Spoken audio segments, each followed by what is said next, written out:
네, 안녕하십니까. 랑랑입니다. 대구 부동산에 대한 소식을 또 이제 전달해 드리려고 하는데, 최근에 조정 대상 지역이 해제가 되면서 앞으로 행동들은 좀 어떻게 가져갈까, 이거를 고민하시는 분들이 많다라고 보여집니다.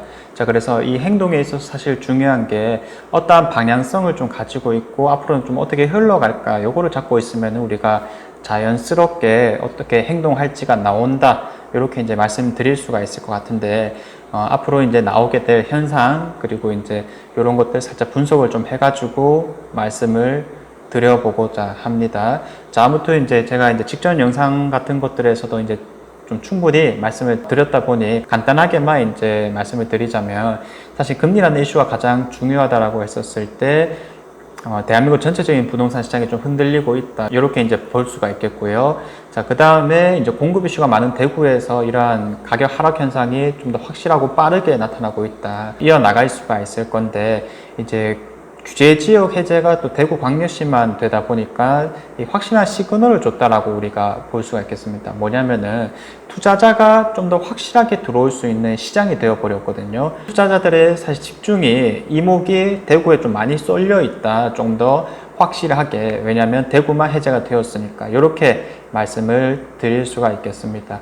자, 그래서 우리가 뭐 가격 상승이 빠르게 이루어질 것이다, 이렇게 예상하는 것은 지금 상황에서 맞진 않지만, 정말 확실하게 나타날 수 있는 반응은 바로 거래량 상승이라는 거거든요.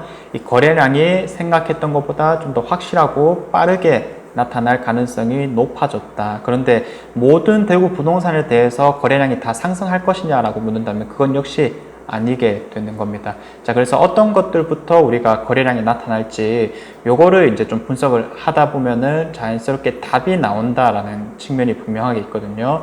자, 거기에 대해서 한번 이야기를 이어나가 보도록 하겠습니다. 이 투자자들이 좋아하는 물건들은 사실 정해져 있습니다. 몇 가지 측면이 있을 건데, 쉽게 이제 말씀을 드리자면은 일단은 싸야 돼요. 싸야 돼요. 이건 뭐 절대적인 금액에서 싸냐 보다는 저평가가 되어 있느냐, 이런 측면에서 얘기를 좀 해줄 수가 있을 거고요. 자, 그 다음에 이왕이면 새 거가 좋겠죠. 똑같이 낮은 가격이라면 당연히 이제 지어진 지 얼마 안 된 물건들을 노릴 수밖에 없고, 마지막으로 이제 소액 투자할 수 있느냐. 사실 투자자분들도 돈이 많아서 투자를 한다라기보다는 일단은 있는 돈을 어떻게 가만히 놔둘 수가 없는 사람들이다 보니까, 내가 없는 상황에서 최대한 이 돈을 활용해 가지고 투자할 수 있는 것들을 찾는 사람들이 될 건데, 이런 유형으로 봤었을 때 거래량이 확실하게 나타날 수 있는 게 이제 미분양 선착순 진행하는 아파트라든지 아니면 입주하는 아파트들, 이렇게 바라볼 수가 있겠습니다. 자, 그렇다면 이러한 물건들이 정말로 싼가를 우리가 짚어봐야 될 건데, 쌉니다. 지금부터 조금 분석을 해볼까 하거든요. 자, 예를 들어서 가격이 어떻게 지금 형성이 되고 있는지를 말씀드리도록 하겠습니다. 예를 들어서 이제 가장 대표적으로 생각나는 지역이 청라 언덕역, 중구에서 또 대장 지역이라고 부르는 곳이죠. 남산동 일대의 가격대들을 한번 보도록 하겠습니다. 자, 그러면 지금 이제 사실 대구 부동산이 전부 다 흔들린다라고 판단을 하고 있지만은 조금 덜 흔들리는 게 있고 더 흔들리는 게 있다라고 확실히 나눌 수가 있을 거거든요. 구축과 신축을 나누었을 때 더 흔들리는 것이 신축 아파트이고 덜 흔들린 것이 구축 아파트였다. 현재까지 시점으로는 이렇게 판단을 할 수가 있겠습니다. 자, 그래서 우리가 이제 비교를 좀 해봤을 때 이 일대에서는 사실 이제 가장 중요한 포인트가 교통과 학군 측면에서는 뭐 청라 언덕역을 이용할 수 있느냐, 여기 대부분의 아파트가 쉽게 이용할 수 있겠고요. 또 남산 초등학교를 보낼 수 있냐가 핵심입니다. 여기에 대한 선호도가 높기 때문인 거죠. 자, 그래서 우리가 보자면은 이 보성 황실부터 청라이스 자이, 롯데캐슬 샌드러스카이, 그리고 태왕 아너스, 대신 센트럴 자이 모두 다 이제 남산 초등학교를 보내는 그러한 아파트들이다라고 이야기를 해줄 수가 있을 건데, 자, 이런 것들을 이제 실거래가 최고가랑 현재 나와 있는 매물의 최저가랑 정리를 해보자면, 이 최고가 대비 많이 떨어진 아파트들이 신축 아파트들이었다, 혹은 그 일대에서 좀 선호되는 아파트였다는 것을 분명하게 알 수가 있을 거고요. 그리고 덜 흔들리는 것이 조금 더 상대적으로 구축인 아파트들이 떨어진 비율들이 훨씬 덜했다, 이런 것들을 알 수가 있을 겁니다. 그래서 이런 것들을 이제 조금 더 세밀하게 말씀을 드리자면, 단순히 신축 구축을 넘어서 가지고 지금 금리가 많이 올라가고 있는 시장에서 자기 자본 비율이 높았느냐, 즉 들어가 있는 내 현금 비율이 높으냐, 이거를 한번 생각해 볼 수가 있겠고요. 자, 그리고 입주를 했느냐 안 했느냐, 이 차이도 상당히 큽니다. 결국 지금 나오고 있는 매물들의 가격이 흔들리는 이유는 자명합니다. 뭐냐면은 거주할 사람들은 아니라는 거예요. 내가 실거주를 한다라고 하면 그냥 살면 되거든요.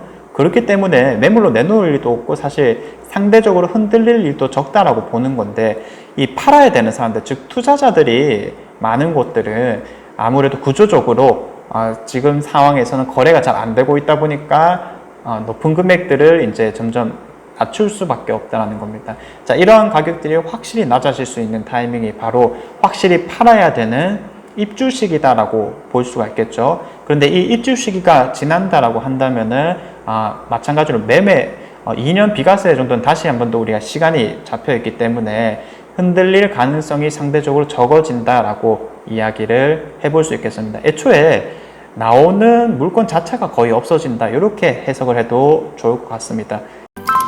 자, 그래서 우리가 한 가지 더 생각해 볼 수 있는 게, 그럼 2년 뒤에 비과세 채용 시점에서 또 흔들리는 거 아니냐라고 바라본다면은, 어찌되었든 입주장이 그때보다는 더 흔들릴 것이다 라고 가정을 하기 때문에, 확실히 제일 싼 타이밍이 언제냐라고 묻는다면은 이 입주하는 시기다라고 볼 수 있겠습니다.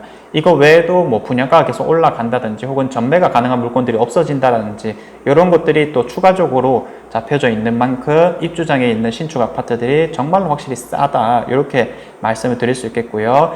직전에 이제 정말 가격들이 많이 올라간 아파트들의 특징은 결국 투자자들이 많이 들어가서 이제 기대 심리가 올라갔다라는 건데, 그게 정말 수직 하락을 했거든요. 그런데 지금 시점에서 놓고 봤었을 때 주변에 훨씬 오래된 아파트들보다는 가격이 상대적으로 낮은 경향이 있기 때문에, 즉 비슷한 가격에 10년 이상 차이 나는 아파트들을 또 잡을 수가 있기 때문에, 지금 투자자들이 바라보는 아파트들은 이렇게 가격이 많이 떨어진 특히 신축급들 위주로 접근을 한다라고 하는 겁니다. 결국 이제 거래량이 상승한다는 것은 현지인들보다는 외지인들에 인해서, 즉 투자자들에 의해서 먼저 나타날 수밖에 없기 때문에, 이런 신축 아파트들이 좀 거래가 될 가능성이 상당히 높아졌다. 조정 대상 지역이 해제되고 투자자들이 확실히 들어올 수 있는 시장에서 이러한 거래량 상승이 좀 더 본격화될 것이다 라고 예상이 되는 부분이었습니다. 자, 그렇기 때문에 앞으로 일어날 수 있는 현상을 저는 이제 어떻게 이제 명칭할 거냐면은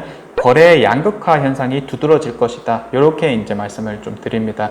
이 양극화 현상이라고 하는 것은 신축과 구축이라고 했을 때 어쨌든 거래량이 나타나는 것은 신축일 수밖에 없으니까 여기에 대한 것들은 하나 둘씩 이제 나타날 것인데, 구축 가격들은 상대적으로 덜 흔들렸다라는 측면이 있고, 애초에 구축은 신축에 비해서는 선호하지 않는다라는 측면이 있기 때문에 앞으로 점점 매물이 쌓일 가능성이 높아졌고, 이러한 하락기에 조금 더 이제 가격대들이 점점 낮아질 수밖에 없는 구조를 가졌다, 이렇게 해석을 해도 좋겠습니다. 그래서 만약에 여러분들이 앞으로 투자 방향성을 좀 잡는다라고 했었을 때는 이러한 신축 입주하는 아파트들을 좀 선제적으로 노릴 필요가 있다라고 말씀을 드리겠고요. 또 두 번째는 미분양 선착순 진행하는 것들을 좀 노릴 필요가 있다. 역시나 이렇게 두 가지 포인트를 말씀드릴 수가 있을 것 같아요. 사실 얼마나 떨어질까를 고려한다면 살 수 있는 건 하나도 없어요. 그냥 더 떨어지지 않을까, 이런 걱정만으로 모든 게 끝나기 때문인 거죠. 우리가 생각을 더 이상 이어나갈 수가 없다라는 겁니다. 그래서 만약에 여러분들이 정말 내 집을 좀 갖고 싶다라거나 혹은 투자로 바라본다라고 한다면은 우리가 생각이 어떤 식으로 좀 잡혀 있어야 되느냐, 이게 얼마나 더 돈이 될 수 있을까를 생각해 봐야 된다는 겁니다. 왜냐, 부동산이란 것은 특성상 6개월, 1년, 2년 이렇게만 가지고 있다가 팔 게 아니고 길어지면 5년, 10년 이상도 우리가 고려를 좀 해줘야 되는 종목이기 때문에, 결국 긴 시간이 지났을 때, 단기적인 상승과 단기적인 하락이 아닌 긴 시간이 지났을 때 더 괜찮은 것들은 어떤 것들이 될 것이냐, 그리고 이게 충분히 올라간다면 얼마까지 더 받을 수 있을 것이냐, 내가 만약 이 부동산에 대한 기본이 좀 안 잡혀 있다라고 한다면 가장 확실한 포인트는 가격입니다. 가격을 여러분들이 확실히 알 수 있느냐, 가격대들을 아는 것만으로도 내가 확신을 가지는 경우가 상당히 많이 있어요.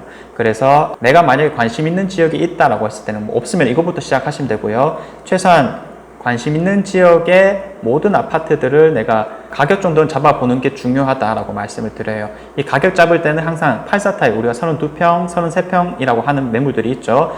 그거의 중층 이상을 기준으로 똑같이 해야 되니까 항상 그 기준으로 얼마 정도가 적당한가, 지금 얼마 정도에 팔리고 있는가, 이거를 연식 대비로 좀 고려를 해준다면은 우리가 가격을 알므로써 충분히 이 확신들을 좀 잡아 나가실 수가 있을 것이다. 이렇게 말씀을 드릴 수가 있겠습니다. 자, 그래서 어쨌든 행하려고 하시는 분들은 이런 기준을 가지고 접근했을 때 이렇게 뭐 심리적으로 불안할 수밖에 없는 상황에서 그래도 2년, 4년 뒤를 바라볼 거니까 좀 최선의 선택을 할 수 있을 거다라고 보여지는 거고요. 자, 아무튼 대구 부동산이라고 하는 게 뭐 전국적으로 가장 많이 떨어졌고, 그리고 이제 가장 많이 이슈도 되고 있으면 지금 또 가장 빨리 조정대상 지역 해제가 되었다는 측면에서 사실 다른 지역의 부동산들을 좀 선도하고 있다, 이렇게 생각을 해도 좋을 것 같거든요. 그래서 이 대구 부동산을 잘 분석해 놓는 것만으로도 우리가 다른 지역에 대한 흐름 같은 것도 충분히 예상할 수 있겠다, 이렇게 판단을 하고 있습니다.